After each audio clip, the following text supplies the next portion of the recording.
Okay start. नमस्ते। आपने कभी न कभी कहीं न कहीं गोस्वामी तुलसीदास के प्रसिद्ध महाकाव्य रामचरितमानस का उच्चारण किसी पूजा स्थान या घर में अवश्य सुना होगा। उनकी चौपाई और दोहा पद्धति से गाए जाने वाले साहित्य पर भी आपका ध्यान गया होगा। थोड़ा सा सुनिए। मंगल भवन मंगलहारी, द्रवहु सुदशरथ अजीर बिहारी। सिया राममय सब जग जानी, करहूँ प्रणाम जोरी जुग पानी।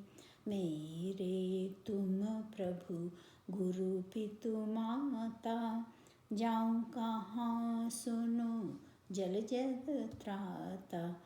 मंगल भवन मंगलहारी। आज का हमारा पाठ इन्हीं हिंदी साहित्य के महाकवि तुलसीदास रचित दो पदों से संबंधित है।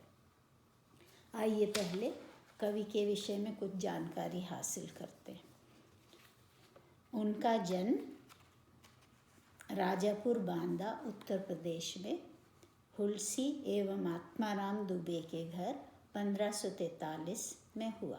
उनका अधिकतर जीवन काशी में बीता तथा 1623 में उनका स्वर्गवास हुआ। उनका मूल नाम रामबोला था तथा उनका पालन पोषण चुनिया नामक एक स्त्री ने किया। वे गौर वर्ण, विनम्र तथा शांत व्यक्ति थे तथा सभी से मीठा बोला करते थे। वो सदा तुलसी की बड़ी गुरियों वाली माला पहनते थे। संभवतः इसी के कारण वो तुलसीदास के नाम से जाने लगे। वे अत्यंत भाव विभोर होकर अपना पद भरत भय ठाड़े कर जोरी गाया करते थे। सूकर खेत निवासी नरहरि दास गुरु ने उनका विद्यारंभ कराया। उन्होंने काशी के विद्वान शेष सनातन जी से शिक्षा ग्रहण की। काशी में चारों वेद, षड दर्शन, पुराण, स्मृति, काव्य आदि का विस्तृत अध्ययन 15 वर्षों तक किया। फिर राजापुर लौटकर कथावाचक बन गए। दीनबंधु पाठक जी ने उनकी क्षमता देखी, उससे बड़े प्रभावित हुए और उन्होंने अपनी पुत्री रत्नावली का तुलसीदास जी से विवाह करा दिया।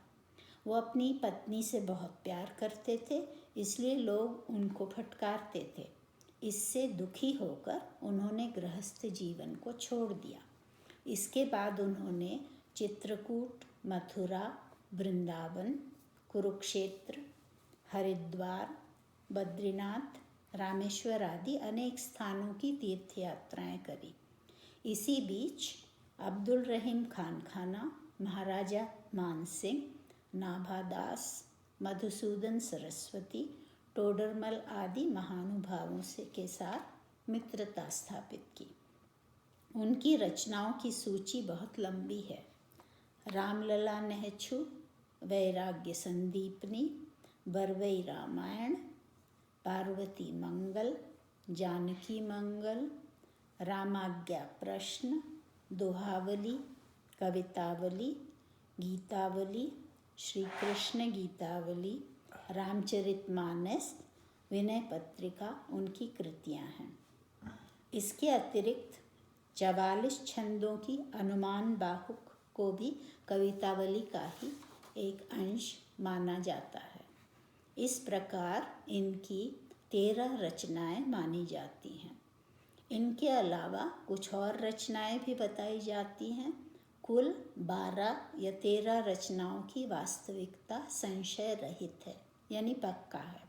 ऐसा माना जाता है कि रामचरितमानस की रचना उन्होंने 1574 और 1576 के बीच करी। गोस्वामी तुलसीदास चतुर्मुखी काव्य प्रतिभा से युक्त थे, जिसके कारण उनके द्वारा रचा साहित्य हिंदी भाषा की अनमोल धरोहर बन गया है। समाज और संस्कृति पर उनका अमिट प्रभाव दिखाई पड़ता है। तुलसीदास हिंदी के मध्यकालीन भक्ति काव्य की सगुण भक्ति धारा की राम भक्ति शाखा के मुख्य कवि हैं। उनके महाकाव्य रामचरितमानस में तत्कालीन लोक जीवन तथा समाज की संस्कृति और परंपराओं की मिलीजुली संक्षिप्त छवि दिखाई देती है। राम कथा पर आधारित काव्यों में आदि काव्य वाल्मीकि की रचना रामायण के बाद रामचरितमानस का ही ऊंचा स्थान है। ऐसी धारणा है कि गोस्वामी जी वाल्मीकि के अवतार थे।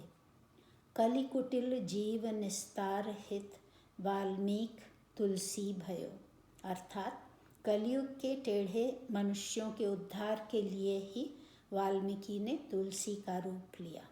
इससे हमें साहित्य रत्नों में उनके महत्वपूर्ण स्थान का भास होता है।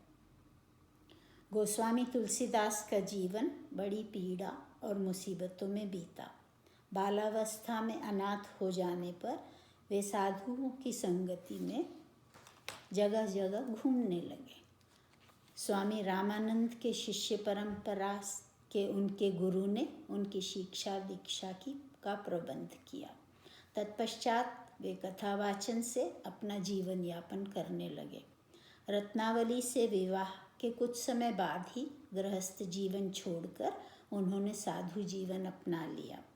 इसमें घूमते हुए वे लोक जीवन से जुड़े और उन्होंने लोगों से तालमेल बढ़ाया। इसी के कारण उनकी रचनाओं में तत्कालीन लोक जीवन के विभिन्न रंगों की छवि दिखाई देती है। इससे हम अनुमान लगा सकते हैं कि वो कितनी बारीकी तथा ध्यान से सभी कुछ देखते और समझते थे। उनके अनुभवों के चित्रण में गहरी और सीमा रहित अंतर्वेदना, छोटी और बड़ी विचारधारा तथा मर्मभेदी और जोशीली विवेकशीलता दिखाई पड़ती है। उनमें इतिहास तथा संस्कृति का बहुमुखी ज्ञान तथा व्यावहारिक बुद्धि थी। अपनी ज्ञानपूर्ण तथा नीति संगत कृतियों द्वारा तुलसीदास ने एक विशेष कीर्तिमान अभिव्यक्त किया है जो भविष्य में याद किया जाएगा। तुलसीदास ने समकालीन प्रचलित भाषाओं में से अवधी और ब्रज भाषा में साहित्य रचा।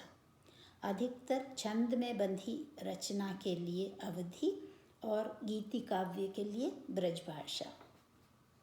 उन्होंने अन्य बोलियों में प्रचलित मुहावरों तथा भाषा तत्वों के प्रयोग की बहुलता से अपनी भाषा को विशेष रूप से समृद्ध बनाया।